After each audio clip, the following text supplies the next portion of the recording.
Today we're going to finish our FaH Health brochure by adding in some text and a couple other formattings. Up here on this part here, we forgot that we want to adjust that object and bring that all the way over here. So on this second page, we want to add an image as a background. So over here, I'm going to click on the rectangle tool, and I want this to go over 2 columns. And from here, I can do File and Place. And I'm going to do the one that says the FaH Health Brochure Family. And there we go. So that is way too big.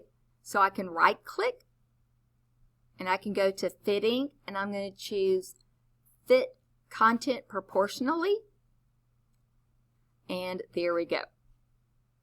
I can also click my Move tool and move the image, and maybe over here I want to have some of our text wrap around there. So with that, we would need to go in and delete the background.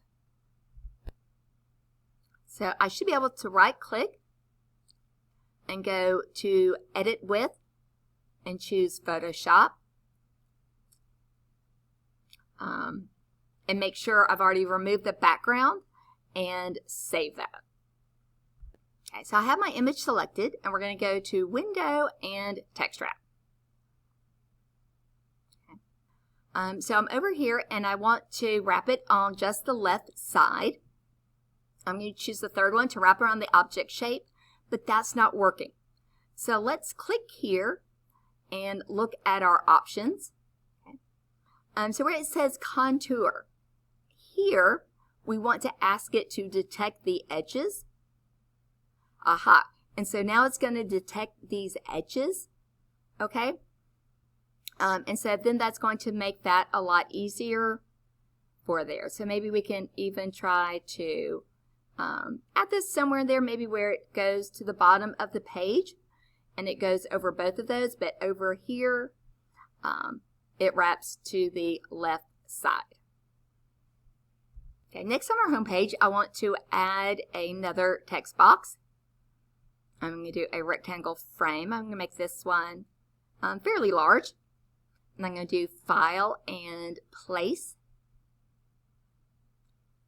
Okay, and on this one, we should be able to use this one here that says Brochure Orange Hex. Okay, in this one, we have already gone and removed the background, so we just have that orange image there. And on this one, we want to add a directional gradient at the bottom. So what does that look like? Let's see.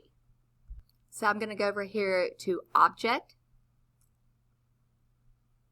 Object Effects, and here's where I can add some. In this case, I want to do a directional feather. So what does that look like? Well, let's see. And again, I have this on Preview, but I want to feather this not on the top, but on the bottom. So I can increase that a little bit. Okay, and then you can see what that does is it gives that a little bit of a bottom where it's not such a harsh frame. And we have that. So that is an example for a directional feather. And maybe I also want to add a bevel and emboss on that. And click OK. So this is my settings for an object. So could we add an object style? What do we think? So we could go to Window and Styles. And this would be an object style. Okay, so I'm going to click a plus. I'm going to double click this and give it a name. Bottom feather and bevel. So then in a minute when you go and add another image here, you can go in and copy and paste that same object style. Okay, in a minute I'm going to move that up. So I'm going to click my text frame box, click and drag a text box here. I can go to File and Place, use an image that I have downloaded. There we go. Again, that's too big. Right click, Fitting, Fit Content Proportionally. There we go. And if we want to apply the same formatting on there, all I need to do is select that image And then in our object style, I'm going to click this one here that says bottom feather and bevel. And there we go. We have applied the same object style that we did to the other image.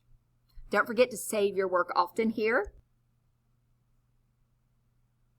Okay, we also want to make sure over here that we can have our heading part go all the way across the first and second page. So if I want to have this go all the way across, wait a minute, I can't click on anything. So what's going on? So this part may be new to you. So this is on the parent page. So if it's the parent page, that means this is applied to everything.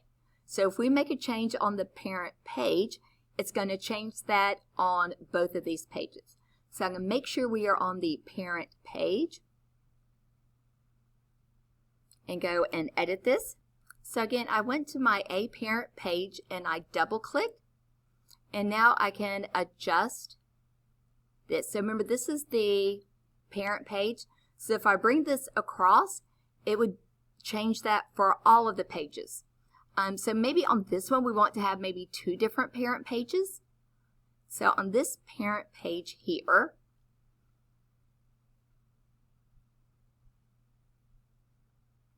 okay, so we can save this one. And then we actually want to make a second parent page. So we can click a plus.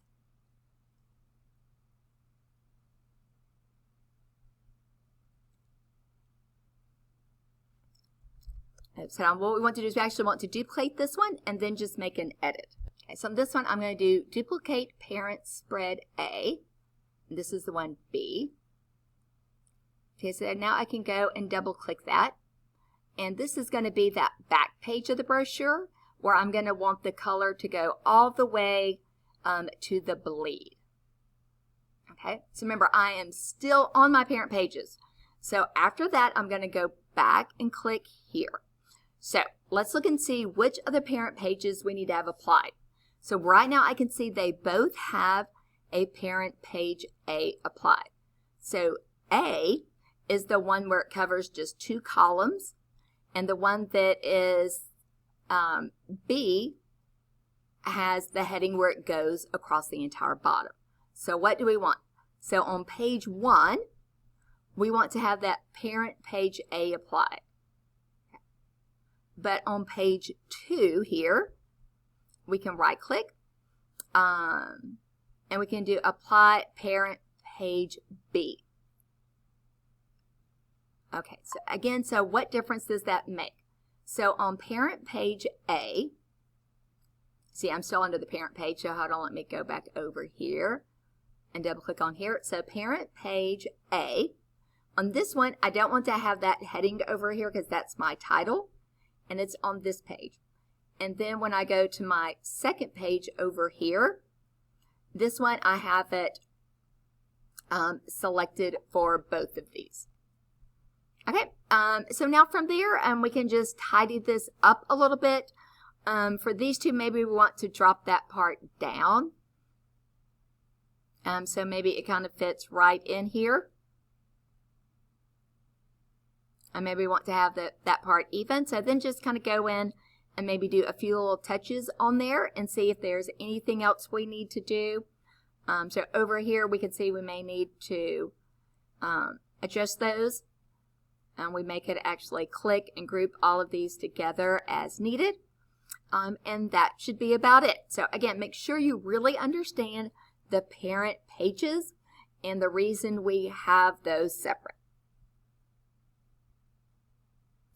And then finally, before you close and turn that in, make sure again in your Creative Cloud library, you have all 4 or 5 of your paragraph styles.